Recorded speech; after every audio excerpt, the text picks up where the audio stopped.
जो पलायन का एक दौर वहां पे रहा, वो वही 2-3 साल पहले का सारा मामला था, मुझे लगता है 92 के आसपास का। आप 95 के आसपास पहुंचे होंगे वहां पे, 95-96 में। तो क्या वो उसकी त्रासदी या उसके साइड इफेक्ट्स भी आपको थोड़े देखने को मिले क्या? मतलब वो वहां पे रहता था एक तो जो पलायन है जो कश्मीरी पंडितों का हुआ। हाँ, बहुत सारे वहां पे उनके सब घर मकान बंद थे, दुकानें बंद थी। बीच में हमने खुलवाया था तो बहुत सारे लोग आए थे लौट के कि कैसे उनको रिहेबिलिटेट किया जाए। काफी लोग आए थे, हमने उनको स्वागत किया, उनके सब दुकानें खुलवाई, उनके घर खुलवाए।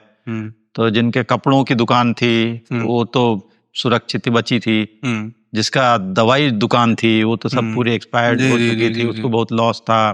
फिर ऐसे बहुत सारे हमने खुलवाए थे, काफी सारी चीजें। कुछ लोग आए तो भी, लोग रुके फिर कि या फिर वापस? कुछ रुके भी थे, लेकिन फिर क्या है, ओवरऑल माहौल में शहरी इलाके में तो रुके, शहरी इलाके में थोड़ा रुकते भी थे जी। लेकिन ग्रामीण इलाकों में तो दहशत रहती थी, क्योंकि हर जगह उनकी सुरक्षा का इंतजाम नहीं होता था। कभी ऐसा भी हुआ सर कि आप जैसे किसी से मिल के आए, आपको लगता हो कि चलो इनको रिहेबिलिटेट कराएंगे, और कभी ऐसा हुआ कि मिल के आए एंड आपको पता चल रहा है कि मतलब मार दिया गया, नहीं रहे, या मतलब इस तरह कई तरीके की चीजें होती थी वहां। तो आए दिनों रोज कुछ न कुछ घटना होती थी।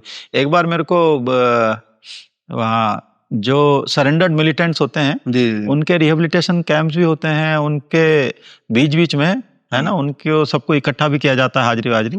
तो मैं गया एक बार, करीब 40-45 सब इकट्ठा थे सरेंडर्ड मिलिटेंट्स। तो उनसे मैं सबके पूछताछ कर रहा था कि भाई कैसे गए थे, कहाँ गए थे, क्या क्या किए। तो एक ने तो बताया कि साहब हम सब बस में बैठ के गए थे। बस में बैठ के कैसे चले गए थे? फिर वो ऐसे वहां तक गए बस में, फिर छिपते हुए फिर ऐसे झेलम पार की, है ना, और फिर ऐसे ऐसे हम उधर पहुंचे, फिर वहां ट्रेनिंग हुई, फिर ऐसे आए। तो मैं जानना चाहता था उनसे कि भाई आखिरकार ये सब क्यों? यहाँ तो सारे आप ही के लोग हैं, सभी लोग तो यही है। तो उनका एक अलग ही जो मजहब के नाम पे जो ऐसे उनको बरगलाया जाता था कि भाई ये इतनी सुंदर जगह है ना, और देखो तुमसे ये सब छीन लेते हैं, यहाँ तो इतना बढ़िया आपके रिसोर्सेस हैं। तो बहुत सारी ऐसी चीजें होती थी उनके दिमाग में।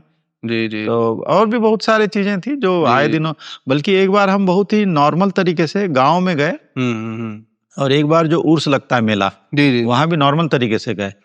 तो एकदम आप बिना कुछ